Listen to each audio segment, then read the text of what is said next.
भगवान का जब मोहिनी अवतार हुआ तो मोहिनी अवतार के उस स्वरूप के सौंदर्य पर 33 कोटि देवता न्योछावर हो गए। सबके मन में यह भाव आया, ये जो भी प्रकट हुई हैं ये किसी भी प्रकार से हमको हमारी गृहिणी के रूप में प्राप्त हो जाएं। इतने सुंदर ठाकुर जी बनकर के आए। चंद्रमा भी पीछे पीछे चल रहे हैं, शंकर जी भी पीछे पीछे चल रहे हैं, ब्रह्मा जी भी पीछे पीछे दौड़ रहे हैं, वरुण आदि आदि जितने भी देव हैं सब मोहिनी पर ऐसे लट्टू हुए कि एक बार हमको देख बर ले, एक बार केवल हम पर दृष्टिपात कर दे, उसी मात्र से हमारा कल्याण हो जाना है। ऐसा ठाकुर जी का स्वरूप। परंतु उन 33 कोटि देवताओं में एक देव ऐसे हैं जिनका मोहिनी के प्रति ऐसा कोई दुर्भाव नहीं था, और वो देव थे सूर्य। सूर्य ने जब मोहिनी के सौंदर्य को देखा तो उनके मन में भाव आया, इतनी सुंदर, इतनी सुकुमारी, इतनी कोमल, इतनी मधुर। सबको तो लगे हमारी पत्नी बने, लेकिन सूर्य को लगे मेरी बेटी बन जाए, मुझे पुत्री रूप में प्राप्त हो जाए।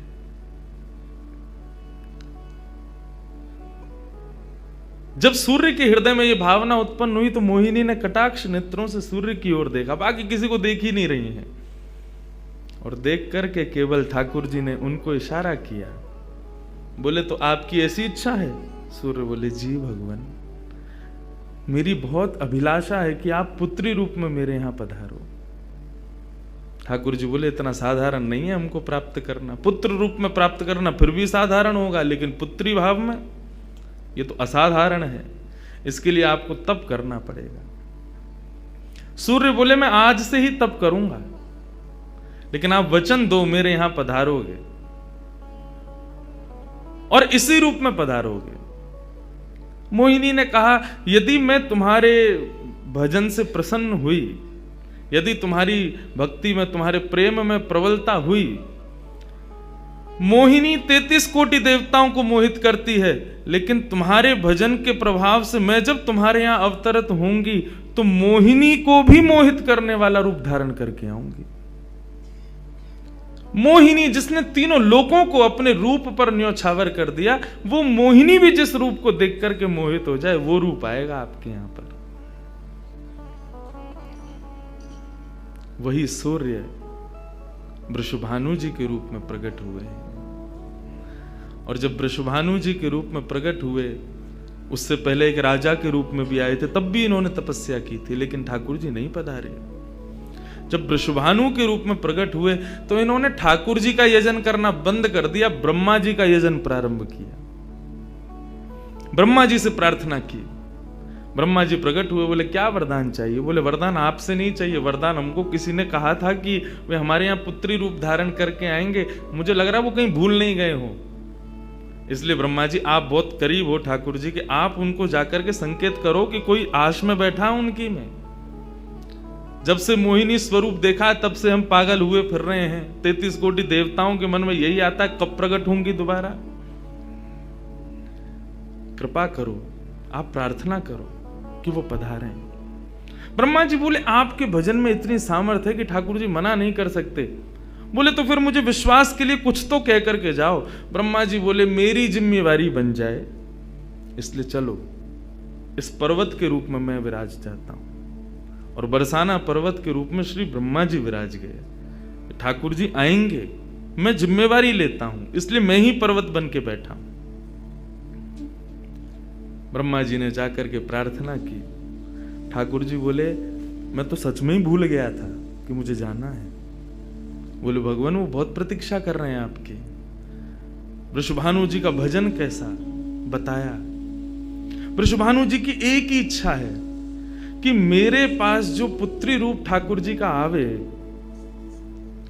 ठाकुर जी मोहिनी बनकर के आए तो 33 कोटि देवताओं के हृदय में ठाकुर जी के प्रति वात्सल्य भाव प्रकट नहीं हुआ, प्रेम भाव प्रकट नहीं हुआ, कुछ और ही भाव था उन देवताओं का। वृषभानु जी कह रहे हैं कि मैं ऐसी पुत्री पाना चाहता हूं जिसको देख करके काम नष्ट हो जाए, काम का भी मर्दन हो जाए, सामने वाले के हृदय में एक दिव्य प्रेम प्रकट हो, निष्काम प्रेम, अनकंडीशनल लव किसे कहते हैं, इसका प्रसाद पूरी दुनिया को देने वाली ऐसी पुत्री मेरे घर पधारे। स्वार्थ सिद्ध प्रेम सब करना जानते हैं, लेकिन निस्वार्थ प्रेम किसे कहते हैं, वो ठाकुर जी का वो शक्ति स्वरूप ही सबको बता सकता है। ब्रह्मा जी की प्रार्थना हुई ठाकुर जी से। ठाकुर जी अपने वैकुंठ में विचरण कर रहे हैं, विचार कर रहे हैं कैसे करूं, नंद यशोदा के यहां भी जाना है, देवकी वसुदेव के यहां भी पुत्र बनना है, पहले से ही 4 मम्मी पापा हैं हमारे, अब ये 2 मम्मी पापा और कैसे बनाऊं, 6 माता पिता। तब ठाकुर जी विचरण कर रहे थे, तभी एक खंभ में मणि, उस मणि में ठाकुर जी ने अपना प्रतिबिंब देखा। ठाकुर जी अपना प्रतिबिंब नहीं देखते, क्यों? बहुत कम देखते हैं। जब श्रृंगार आरती होती है लाल जी की, तभी इनको प्रतिबिंब दिखाते हैं, और उस प्रतिबिंब में भी इतने इतराते हैं महाराज, उसमें भी स्वयं को देख करके खुश हो जाते हैं, वाह मैं कितना प्यारा लग रहा हूं। अपना प्रतिबिंब ठाकुर जी इसलिए नहीं देखते क्योंकि स्वयं ठाकुर जी मोहित हो जाते हैं खुद ही पर। जैसे ही ठाकुर जी ने स्वयं का प्रतिबिंब देखा, प्रतिबिंब देख के आगे बढ़े, लेकिन ठाकुर जी मन में विचार करने लगे, मुझे सबके स्वभाव प्रिय हैं, लेकिन अपना यदि देखूं तो अपना प्रतिबिंब बहुत प्रिय है। जब स्वयं को देखता हूं प्रतिबिंब में, तो ऐसा लगता है कि मानो जो सबको मोहित कर रहा है वो स्वयं को जब देखे तो खुद भी मोहित हो रहा है, क्योंकि प्रतिबिंब कभी झूठ नहीं बोलता। प्रतिबिंब का ये स्वभाव है, आप जैसे हो वैसा आपको दिखाता है।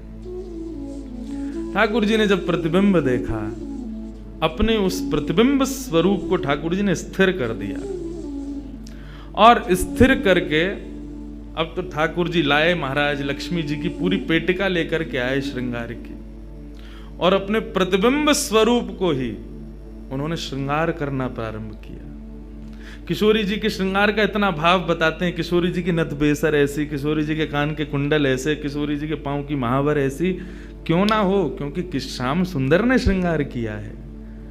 किशोरी जी का जो स्वरूप है वो ठाकुर जी ने उसका श्रृंगार किया है। नारायण बैठे महाराज सिंहासन लगा करके अपने प्रतिबिंब का ही श्रृंगार कर रहे हैं। मोर पीछ हटाया, मुकुट उतार के दूर रखा, घुंघराले केशों को खोल दिया, नेत्रों में सुंदर सुंदर छोटा छोटा काजल लगाया, माथे पर एक सुंदर बिंदिया लगाई है, होठों पर निर्मल लालिमा लगाई है, गले में हार पहनाया, सर्वांगीण श्रृंगार किया, और लक्ष्मी जी की चुनरी ला करके जैसे शीश पर से चढ़ा करके ठाकुर जी ने थोड़ा सा जो श्याम रंग है उसको जैसे ही गौरवर्ण किया, वैकुंठ के उस प्रतिबिंब में से मानो जैसे सूर्य चंद्र का एकाकार रूप प्रकट हो गया हो, इतना तेज पुंज प्रकट हो गया कि ठाकुर जी भी अपने नेत्रों को छुपाने लगे। थोड़ी देर नेत्रों को बंद करने के बाद जब बड़ी धीरे से ठाकुर जी ने जब अपने प्रतिबिंब की ओर देखा, तो किशोरी जी का दिव्य स्वरूप वहां प्रकट हो गया। ठाकुर जी ने दंडवत किया, पहले प्रणाम, हे श्याम सुंदर, आपने ही मेरो निर्माण कियो है, आपने ही मुझ को प्रकट कियो है। क्या भाव है? ठाकुर जी बोले कोई भाव नहीं है, केवल मोहिनी भाव से 33 कोट देवता मोहित हुए थे, लेकिन मैं मोहित नहीं हो पाया था, इसलिए तब से मैं भी तड़प रहा था कि मुझे भी कोई मोहित करे, उस मोहिनी को भी मोहित कोई करे। वो स्वरूप आज प्रकट हुआ है। धर्म की स्थापना हुई, ज्ञान की स्थापना हुई, भक्ति की स्थापना हुई, वैराग्य की स्थापना हुई, लेकिन अंततो गत्वा संसार का सार जो प्रेम है उसकी स्थापना नहीं हुई है। उसके लिए आपका अवतार धारण करना अति आवश्यक है। आप मेरी शक्ति हैं, आप मेरी आत्मा हैं। पूरा विश्व और पूरे विश्व की दिव्य चेतना किसकी प्राप्ति के लिए दौड़ रही है? कि आत्मा एक दिन परमात्मा में मिल जाएगी, लेकिन उस परमात्मा में आत्मा जो विद्यमान है वही तो किशोरी जी हैं। उस आत्मा की परमात्मा की जो आत्मा है वही तो श्री राधा जी हैं। लोग उनके रूप को नहीं समझ पाते। आजकल के यंगस्टर्स, आजकल के युवा उनको बहुत विचित्र रूप में दर्शन करते हैं कि कृष्ण राधा कौन है, बोले कि they are just like some love words. ऐसा नहीं है। आप उनको सीमित उस अवस्था में, और माफ कीजिएगा यदि किसी प्रवचनकर्ता की कथा सुनने के बाद भी आप उनको वहीं तक सीमित मान रहे हो ना, दोष आपको नहीं, प्रवचन करने वाले को लगेगा कि तुम किशोरी जी के इसी रूप को स्थापित कर पाए। इसीलिए कथाओं में ज्यादा किशोरी जी का प्रसंग ना हम कहते हैं ना उसका स्पर्श करते हैं। स्पर्श करने पहले से भी 100 बार सोचते हैं। यहां आने से पहले भी मुझे कई आचार्यों ने संपर्क किया कि वहां आप किस विषय को लेकर के जाएंगे, आप गर्ग संहिता पर कहेंगे या किशोरी जी के किस भाव को वहां पर प्रस्तुत करने वाले हैं।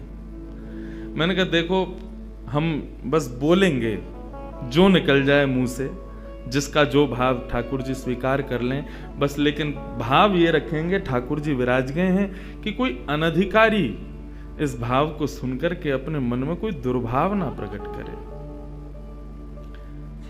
ब्रजवासी बहुत डरते हैं किशोरी जी के भाव को कहने में, क्योंकि जब सामने वाले से प्रत्युत्तर के रूप में कुछ विलग ही सुनने को मिलता है तो बहुत कष्ट होता है हृदय को कि तुमने किशोरी जी को क्या समझा, वो क्या है और तुमने उनके किस रूप को जाना। वो ठाकुर जी का ही प्रतिबिंब स्वरूप है, ठाकुर जी का ही आत्मा स्वरूप है। और एक बात कहूं, प्रतिबिंब से और आत्मा से प्रेम किया जा सकता है, ब्याह नहीं किया जा सकता, क्योंकि प्रतिबिंब और आत्मा ये दोनों हमसे अलग नहीं है। ब्याह के लिए एक अलग व्यक्ति चाहिए, एक हमसे कोई अलग हो, हमसे कोई जुदा हो, 2 लोग चाहिए तब ब्याह संपन्न होता है। लेकिन कृष्ण और राधा, इन दोनों में भेद है ही नहीं। किशोरी जी और ठाकुर जी में कभी भी कदापि कोई भेद नहीं है।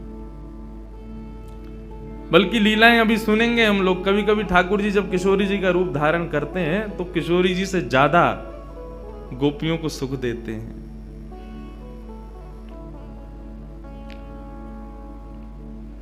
ऐसा भाव किशोरी जी से प्रार्थना की ठाकुर जी ने कि आप पधारो और प्रेम की स्थापना के लिए आप भूमंडल पर सूर्य के ही अवतार वृषभानु जी के यहां पर आप अवतरित हो। तब किशोरी जी ठाकुर जी की बात मान करके और वृषभानु और कीर्ति के यहां पर अवतरित होती हैं। किशोरी जी का जब अवतार हुआ, जब अवतरण हुआ, कब हुआ? सुबह के 4:40 पर। ठाकुर जी के जितने भी अवतार हुए या तो दिन में 12 बजे हुए या रात में 12 बजे हुए, लेकिन किशोरी जी का अवतरण भोर में ब्रह्म मुहूर्त में सुबह 4:40 पर हुआ। क्यों?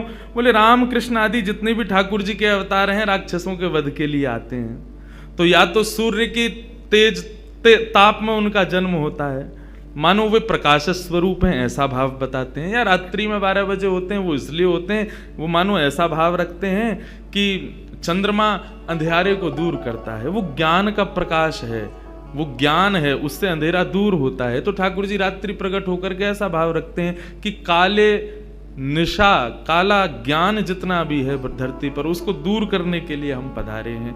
लेकिन किशोरी जी का जो अवतरण है वो 4:40 ब्रह्म मुहूर्त में होता है, उसका क्या भाव है? बोले 4:40 ब्रह्म मुहूर्त के बाद सूर्य प्रकट होना प्रारंभ होते हैं। मतलब सारे मंगल कार्य ब्रह्म मुहूर्त में होते हैं। चिड़ियाओं का चहकना, कई पुष्पों का प्रकट हो जाना, मानव के मस्तिष्क में आज मुझे क्या करना है, वो दिव्य चेतना का प्रादुर्भाव होना, ये सब कुछ सुबह ब्रह्म मुहूर्त से प्रारंभ होता है। और सबसे बड़ी बात, सूर्य प्रकट होते हैं, धीरे धीरे धीरे धीरे अंधेरे को दूर करते हैं और धीरे धीरे धीरे गतिमान होते हैं 12 बजे तक। तो किशोरी जी का प्रादुर्भाव ब्रह्म मुहूर्त में हुआ, इसका ऐसा भाव बताते हैं कि मानो वो प्रेम जिस प्रकार प्रादुर्भाव से लेकर के और आगे के गंतव्य तक नित्य प्रति बढ़ता रहे, उसका वर्धन हो, वर्धन करने के भाव से किशोरी जी ब्रह्म मुहूर्त में पधारी। क्योंकि वर्धन होना ही एक नवीन दिन का ब्रह्म मुहूर्त से प्रारंभ होता है। ऐसे ही प्रेम का वर्धन, भक्ति का वर्धन, भाव का वर्धन, उन सब का वर्धन करने का प्रतीक है किशोरी जी, इसलिए ब्रह्म मुहूर्त में जन्मी है। किशोरी जी का प्रादुर्भाव हुआ, पूरे बरसाना में आनंद उत्सव मनाया गया, सब नाच रहे हैं, गा रहे हैं, आनंद मना रहे हैं। नंद बाबा भी आए, यशोदा जी भी आई हैं, उन्होंने भी आकर के वृषभानु जी को बधाई दी है। सब कुछ हुआ, लेकिन किशोरी जी के प्रादुर्भाव में एक वैचित्र था। क्या? दिन बीत गए 8, लेकिन किशोरी जी ने अभी तक नेत्र नहीं खोले। अभी तक किशोरी जी केवल एक छोटी सी बालिका हैं, एक सुकुमारी हैं, परंतु अभी तक किसी को भी किशोरी जी के नेत्रों का दर्शन नहीं हुआ। अभी तक किशोरी जी के नेत्र नहीं खुले हैं। इस बात से कभी कभी चिंतित हो जाते हैं वृषभानु जी और कीर्ति कि हमारी लाली है तो गई है, लेकिन पता ना क्यों अपने नेत्रन को नहीं खोल रही है। कभी कोई संत आ जाए, कोई वैष्णव आ जाए, कोई ब्राह्मण आ जाए, तो उनसे निवेदन करते हैं कि हमारी लाली नेत्र नहीं खोल रही। तब देवताओं ने नारद जी को भेजा, आप जाओ और जाकर के वृषभानु जी के इस मन के भाव को पूर्ण करके आओ, किशोरी जी के सुंदर नेत्रों का दर्शन उनको कराओ। तब श्री नारद जी महाराज का आगमन हुआ। नारद जी जैसे ही आए तो वृषभानु जी ने नारद जी को देखते ही सबसे पहले अपने पुत्र को बिठा दिया। श्री दामा से मिलो, हमारा लाला है। नारद जी उससे मिले, उसका सब देखने लगे। नारद जी मन में विचार कर रहे हैं कि ये उनसे कब मिलवाएंगे, किशोरी जी का दर्शन कब होगा। 2-3 दिन तक नारद जी विचरण करते रहे बरसाने में। वृषभानु जी का मन तो होता है कि मैं इनसे कुछ कहूं, कुछ पूछूं, थोड़ा किशोरी जी के बारे में, अपनी लाली के बारे में न कुछ जानूं, लेकिन अभी वो भाव प्रकट नहीं हो रहा है। तब एक दिन एक छोटी सी बरसाने की लाली को जब नारद जी महाराज खिला रहे थे और उससे प्रेम चर्चा कर रहे थे, ये दृश्य जब वृषभानु जी ने देखा, उन्होंने तुरंत नारद जी के चरण पकड़े और कहा, हे भगवान, हमारी एक लाली भई है, बहुत सुंदर है, सुकुमारी है, नन्ही सी है, अभी वाकु देख करके स्पर्श करवे में ऊं डर लगे कि कहीं हमारे स्पर्श से कोई कष्ट ना है जाए, या हमारे हम सबन को दर्शन भी ना करा में। लेकिन महात्मन आपसे पूछना चाह मैं, हमारी लाली नेत्र नहीं खोल रही है, कहाँ भाव है? नारद जी तो तुरंत बोले, अरे तो तुमने इतने दिन से क्यों नहीं बताया? वो तो पहले से ही बैठे थे तैयार कि ये जल्दी बोले तो मैं जाऊं, जाकर के दर्शन करूं। बोले संकोच है रहे हो? बोले संकोच मत करो, अभी लेके चलो, कहां है तुम्हारी लाली, मुंह को बताओ। नारद जी महाराज जा रहे हैं वृषभानु भवन में। एक बेड़ी पार की, दूसरी बेड़ी पार की, तीसरी बेड़ी पार की।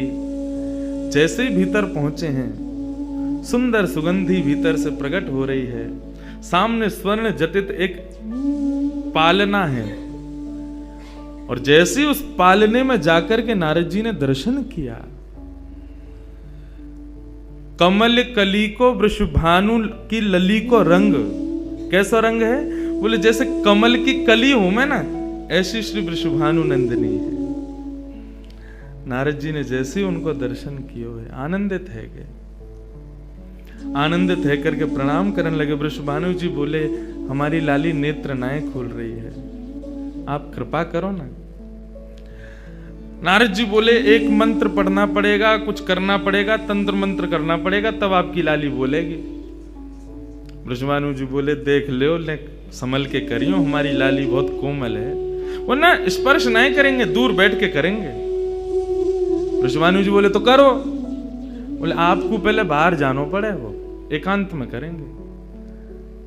कीर्ति वृषभानु जी को देखें, बोले लाली को अकेला तो ना छोड़ेंगे? बोले नहीं बाबा, विश्वास पात्र हम कर सके। वृषभानु जी और कीर्ति दोनों जैसे ही बाहर पधारे, नारद जी ने गेट बंद कियो, तुरंत चरणन में प्रणाम कियो और प्रणाम करके सीधे सन्मुख बैठे हैं। हे कृष्ण मनोहारिणी जय वृंदावन प्रिया, जय भ्रू मंगल ललिता, जय वेणु रवाकुल, जय कृष्ण मनोहारिणी जय वृंदावन प्रिया, जय भ्रू मंगल ललिता, जय वेणु रवाकुल। जैसे ही नारद जी के मुख से ये शब्द प्रकट हुआ, जय कृष्ण मनोहारिणी, ये कृष्ण मनोहारिणी शब्द जैसे ही नन्ही सी श्री किशोरी जी के कान में कृष्ण शब्द गयो, कृष्ण शब्द जाते ही नन्ही सी किशोरी जी के नेत्र अपने आप धीरे धीरे धीरे धीरे खुलन लगे, मुख पर एक प्रसन्नता सी प्रकट है गई। नन्ही सी किशोरी अभी करवट लेनो भी नहीं जाने, लेकिन जैसे ही बार बार ये श्लोक का गान नारद जी के द्वारा हो रहा है, जय कृष्ण मनोहारिणी जय वृंदावन प्रिय, इसको सुनकर के किशोरी जी जो अभी करवट लेनो भी ना जाने, वो अपने पालना को पकड़ करके अपने पालना से उछक करके वहीं से झांक करके श्री नारद जी को देख रही हैं। और नारद जी ने जैसे किशोरी जी के रूप को देखो है, सुंदर मृगनयनी किशोरी जी आज नारद जी को देख रही हैं। मुख में भी दांत ना है, बिना दांतन के किशोरी जी के मुखमंडल की प्रसन्नता देख करके नारद जी आनंद विभोर हो गए। नारद जी बोले, आपको ये कीर्तन भायो, आपको ये कीर्तन प्रिय लगो? किशोरी जी के मुख से केवल किलकारी निकल रही है। नारद जी ने उठाई अपनी वीणा करताल और जय कृष्ण मनोहारिणी जय वृंदावन प्रिय, और इसी का कीर्तन करते हुए वहां नाचने लगे, नृत्य करने लगे, चारों ओर घूम रहे हैं। बीच में पालने में श्री किशोरी जी बैठ करके और करताल बजा रही हैं और करताल बजा करके आनंदित हो रही हैं। वृषभानु जी बाहर खड़े, बोले कि भीतर तो कीर्तन चल रहा है, करताल की आवाज आ रही है, वीणा बज रही है। तभी उनने कान लगा करके सुनो तो नारद जी गा रहे, जय कृष्ण मनोहारिणी जय वृंदावन प्रिय, जय भ्रू मंगल ललिता, जय वेणु रवाकुल।